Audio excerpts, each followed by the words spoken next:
I'm not the kind of man who cries in public. I'm not even the kind who cries in private, usually. But last month, I found myself weeping silently in the automotive aisle of a Walmart, clutching a packet of windshield wipers and wondering how I became that guy. The one people steer their carts away from because there's something slightly cracked about him. I used to think betrayal was something sharp, obvious.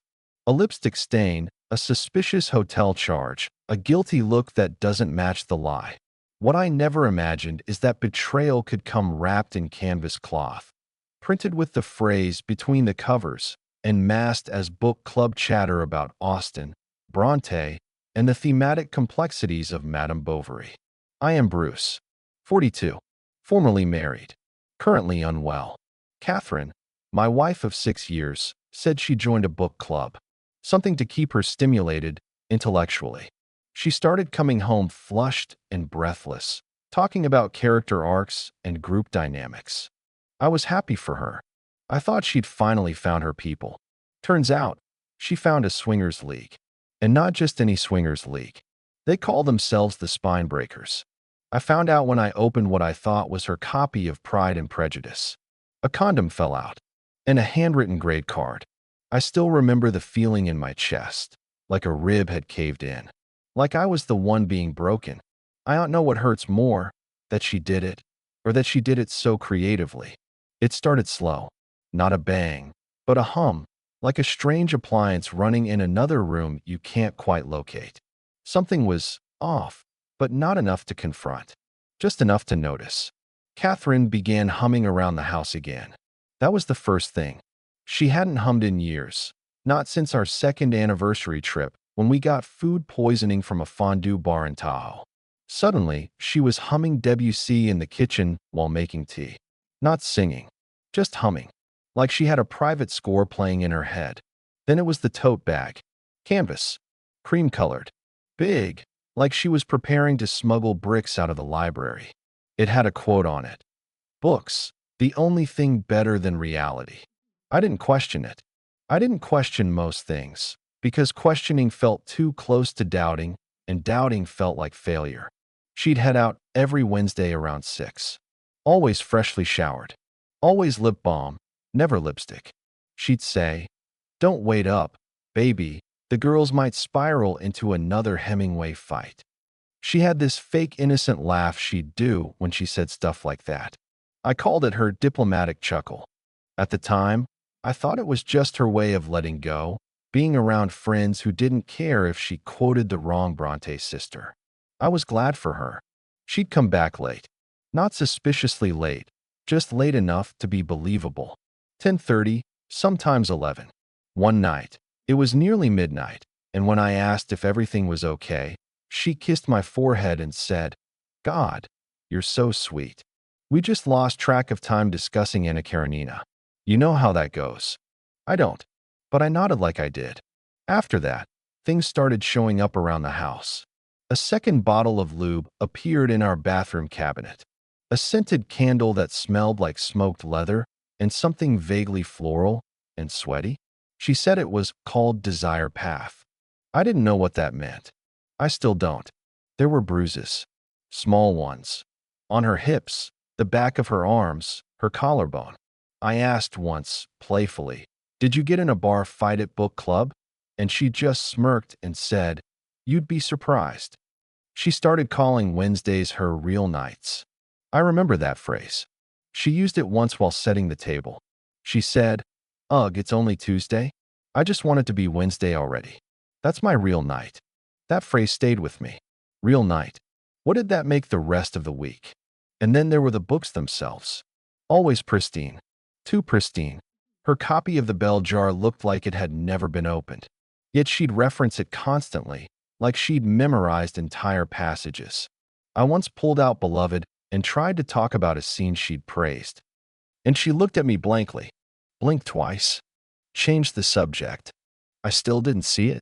You don't assume your wife is moonlighting as an erotic performance artist because she smells like sandalwood and her bookmarks are too straight.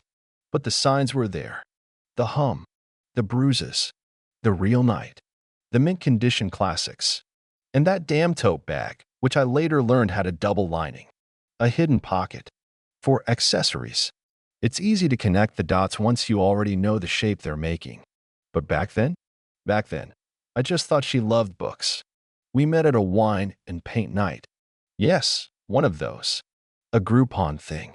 I went as a third wheel for my friend Connor, who was trying to impress a woman named Lila by pretending to love Monet. Catherine was there alone, wearing a faded Bowie tee and drinking a Malbec like it was a personal challenge. Her canvas looked like a crime scene, all reds and purples where there should have been lavender fields. I told her it looked like Goya on acid. She laughed. I didn't know it at the time, but she had a laugh that could unhinge you, somewhere between amused and amused with you, which is far more dangerous. She asked if I came to these things often. I said, only under emotional duress. She said, same. We were inseparable after that. One of those fast-burn romances that people write about but you never expect to live through. Within a month, I knew her coffee order, her Netflix password, and the name of her childhood cat, Bentley. May he rest in peace. We moved in together after 5. Married in under 2 years. It wasn't always champagne and wild sex, but it was good. Better than good. Comfortable in the way I didn't know I could feel. We had rituals, Sunday morning pancakes, bad horror movies on Friday nights, those long grocery store trips where we pretended to argue over oat milk brands just to get side eyes from strangers. She'd fall asleep on the couch with her feet in my lap, half a podcast still playing in one earbud. I'd turn off the lights, tuck her in, and just watch her breathe. There was warmth, laughter, real partnership. And when it got hard, when I lost my job for a few months, when she went through that rough patch with her mother, we didn't falter. We leaned in. She'd make those god-awful casseroles with quinoa and kale, saying they were healing. I'd pretend they were edible. That was our way. Sex was good, too. Not mind-blowing acrobatics, but intimate. Safe. We didn't need to impress each other, which was the whole point. Or so I thought. We used to read in bed together, her with a novel, me with my phone, pretending to be invested in The Economist. She'd rest her head on my chest and say things like, I could die right here and be okay. That stayed with me. She said it once, not long before the book club.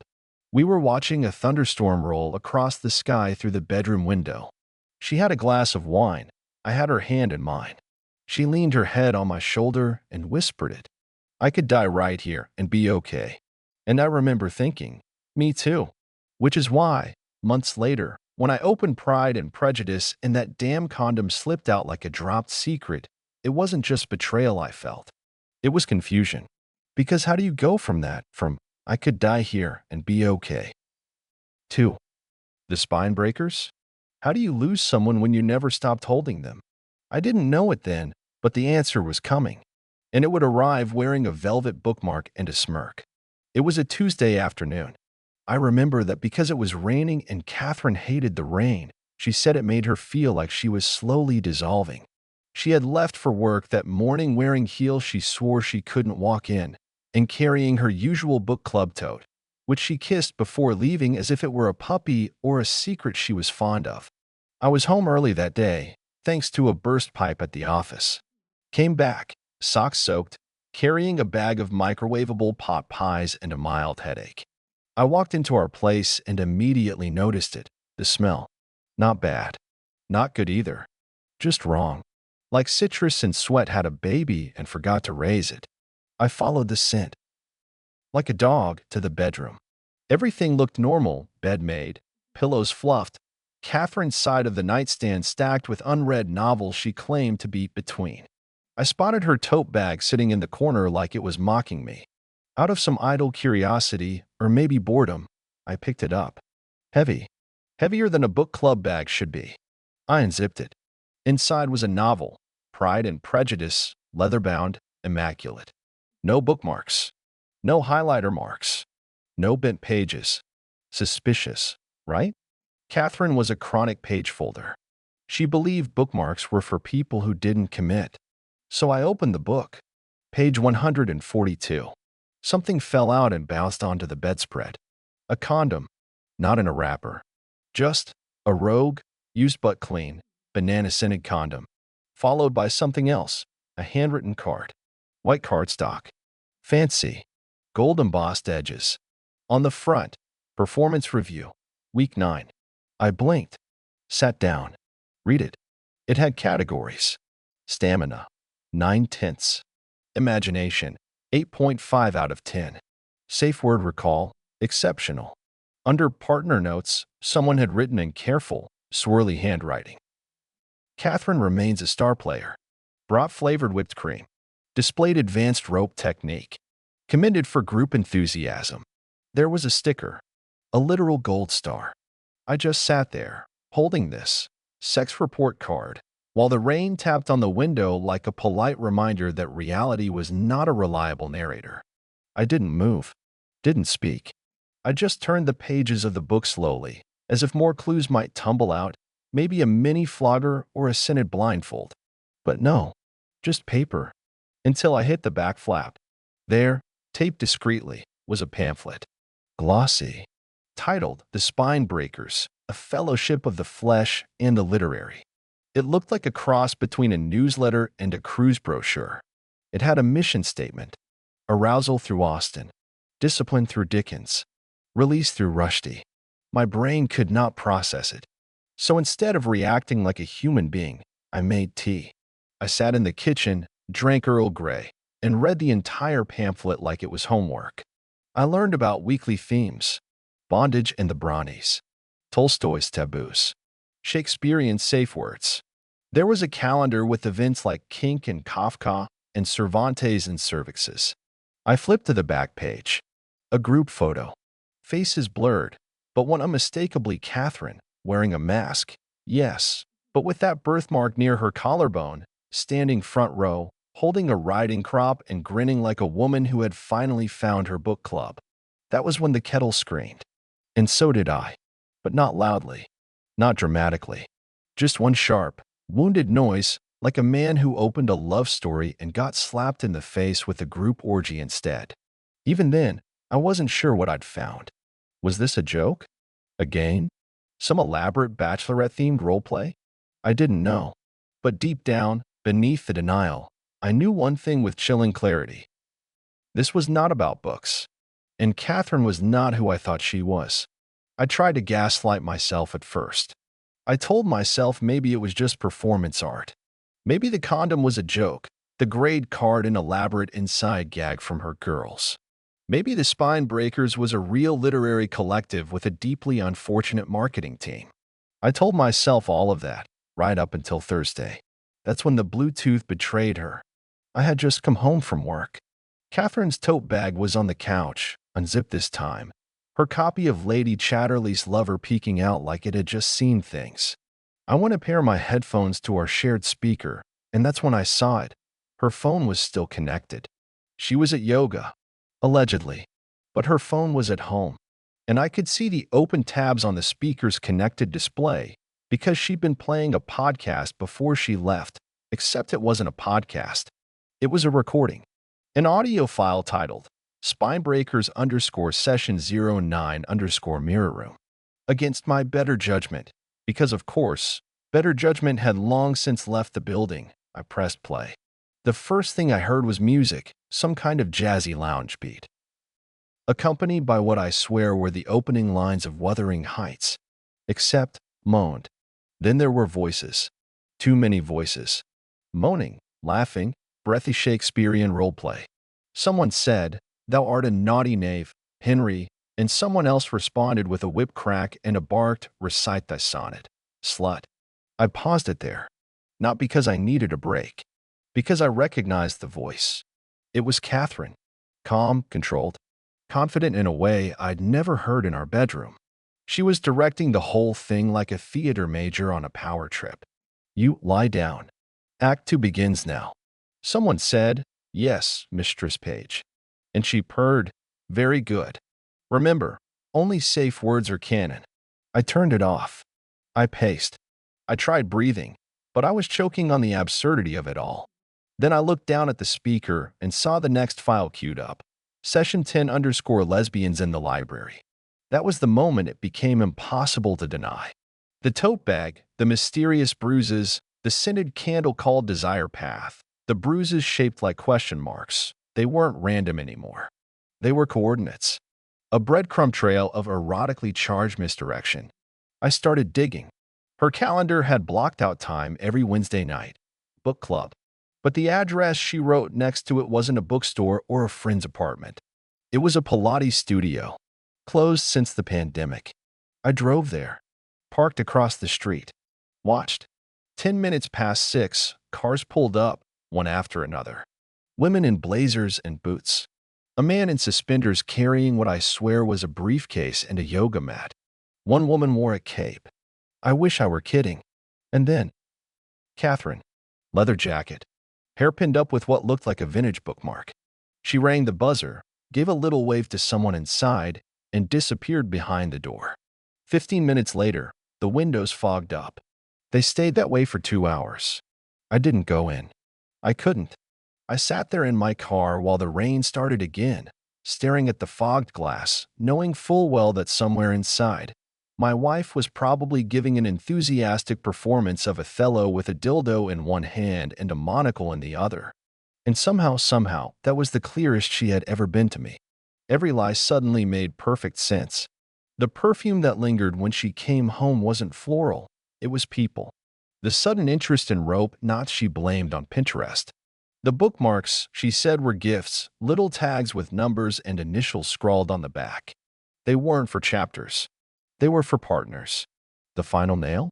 Later that week, I found a receipt, folded into her jewelry drawer, tucked behind a pearl bracelet I bought her for our 3rd anniversary. One embroidered blindfold, one set of literary-themed paddles, one monogrammed writing crop. Note, gift wrap in brown paper. Discreet label. Shipped to Catherine Page, care of the Spine Breakers. And there it was, signed with a flourish. For Mistress Page, long may you spank. That was when I stopped wondering if she cheated, and started realizing how extensively. You want the moment? The exact moment where it wasn't theory, not suspicion, not weird receipts or banana-scented condoms. It was the night I followed her. I never thought I'd be that man, the cliché. The guy sitting in his car in a hoodie and sunglasses at 8:57 p.m., clutching a lukewarm thermos of decaf and convincing himself he's not about to have a breakdown in the name of truth. But I did it. I followed her to the book club. Same Pilates studio. Same foggy windows. But this time, I walked in. It was unlocked. There wasn't a front desk. Just a hallway with red lighting, velvet curtains, and this is true, a wooden sign hanging above a coat rack that read, "Take off your armor, but leave your safe word." And laughter. Low. Sensual. Familiar. I turned the corner. Curtains parted. And there she was. Catherine. Not Catherine as I knew her, my wife in oversized sweaters, my partner in taxes and Sunday grocery runs. No. This was Mistress Page. Corset. Thigh highs. A velvet choker with a little quill pendant. She was standing center stage because, yes, there was a literal stage, holding a long wooden pointer and reading from Jane Eyre. But she wasn't alone. There were at least 10 people in that room, all of them in various states of undress, some with masks, others with collars. One woman was tied to a chair, blindfolded, nodding solemnly as Catherine read. "Do you think I am an automaton? A machine without feelings?" She closed the book and said, in the softest, most commanding voice I've ever heard, "Tonight, we explore betrayal." I laughed. Out loud. Reflex. Stupid. Heads turned. Hers last. Catherine's eyes met mine, and she didn't flinch. She didn't gasp or apologize or even look surprised. She smiled. She stepped off the stage, heels clicking against the wooden floor. Walked right up to me, calm as ever. "Bruce," she said, like we'd bumped into each other at the farmer's market. "You weren't supposed to be here." I just stared at her hair pinned with a literal quill pen, at the red lipstick she only wore on our anniversary. What is this?" I asked. Not angry, not shouting, just quiet. Like if I spoke too loud, it would all vanish or catch fire. She tilted her head. "This is my community. Your community? I repeated, looking past her at a man being waxed while reading tests of the D'Urberville aloud. Catherine didn't blink. It's safe. It's intellectual. It's expressive. I was losing air. You told me you were reading Middlemarch, I said, stupidly. I was, she replied, brightly. And then we did Middlemarch in the middle room. It was a theme night. Very well received. I stepped back. She stepped forward. Bruce, she said gently, you always wanted me to have hobbies. This is a league, I hissed. A sex league. She raised an eyebrow. A curated, consensual, literature-themed intimacy collective. You're cheating on me. She looked genuinely puzzled. Am I? Are you? Catherine, you've had sex with other people. Weekly. With grading rubrics. There's themed music. You own a paddle with Oscar Wilde's face on it. Yes, she admitted, calm as ever. But it's not personal. I just stared. She took my hand. Bruce, I needed this. You don't talk during sex. You don't read. You once said Henry Miller sounded like a tax form. I'm not blaming you. I wanted a space where literature could breathe again. A space, I echoed. With group participation, she added. And lube. That was it. That was the betrayal. Not just the sex. Not just the deception. But the fact that she had built an entire world. An absurd, bibliophilic, sexually expressive secret world. Outside our marriage. And she thrived in it.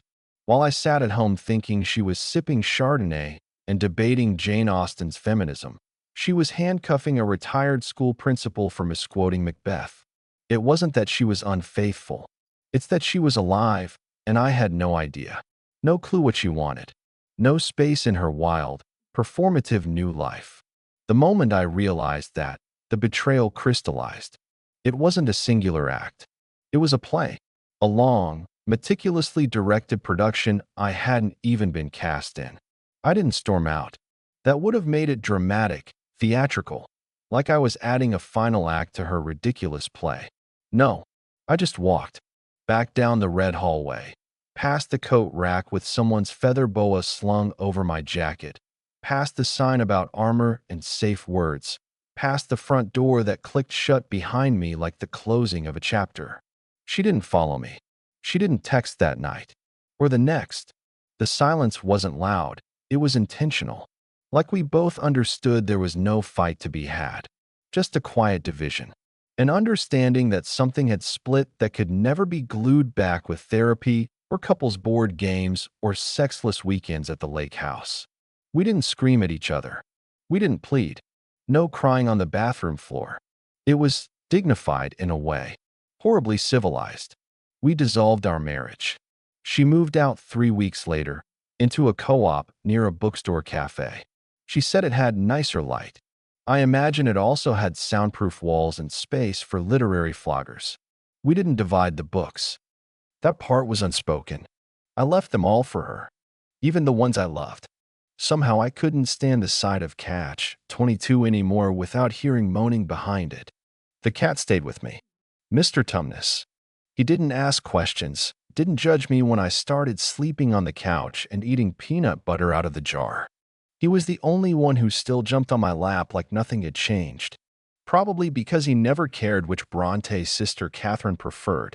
A few weeks after the move, she emailed me. Not to apologize. Not to explain. Just to say, I hope someday you understand that I wasn't trying to hurt you. I just didn't want to be small anymore. I didn't reply.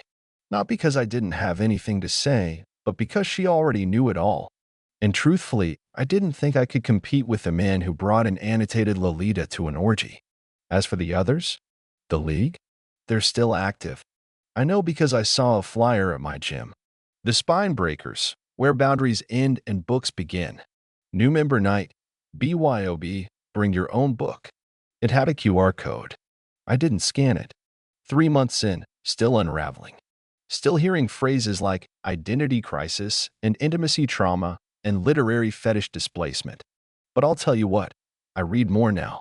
For myself. In my own voice. I finished Pride and Prejudice. A real copy this time, no condoms, no bookmarks with grading rubrics. And when I got to the part where Darcy finally confesses, I just sat there, holding the book like it might whisper something I hadn't heard before. Not all betrayals come with slamming doors and broken glass. Some come with velvet bookmarks and safe words you never learned. But they still leave a bruise, even if it's shaped like a question mark. It's funny how you can be standing in your own life for years without realizing you've wandered off the path. One day you think you're the main character, and the next you're the guy in the background of someone else's plot twist. A walk-on part in your wife's erotic literary renaissance. I don't hate her. I wish I could say I did. That would be easier, cleaner. But hatred is active, sharp. What I feel now is softer, more like dust settling after a house is torn down. Catherine and I don't speak. Not out of malice, just gravity. We orbit different worlds now. I hear she's still with the group, teaches a class on narrative consent and the erotics of the unreliable narrator. No, I didn't make that up. As for me, I moved out of the house, sold it. Too many ghosts hiding behind bookshelves. Got an apartment with creaky floors and terrible parking. But the light is good, and the neighbors don't own harnesses, or if they do, they're quiet about it. I go to work. I talk more. I listen better. I've even started a book club of my own. No leather. No safe words. Just four guys and a bottle of bourbon and honest conversation about what we're afraid of and what we're trying to be. We're currently reading Frankenstein. Felt fitting. Sometimes, late at night, I wonder if it could have gone differently if I'd paid more attention or read between the lines earlier. But then I remember, she never left clues. She left scripts, whole performances I didn't know I was missing. Maybe I was never meant to be in her story after all. But I'm in mine now. And it's quieter, yes, but honest. No masks, no rubrics, no spine breakers. Just me and the truth. And a very confused cat named Mr. Tumnus who still thinks Catherine might come home. She won't, and I'm okay with that.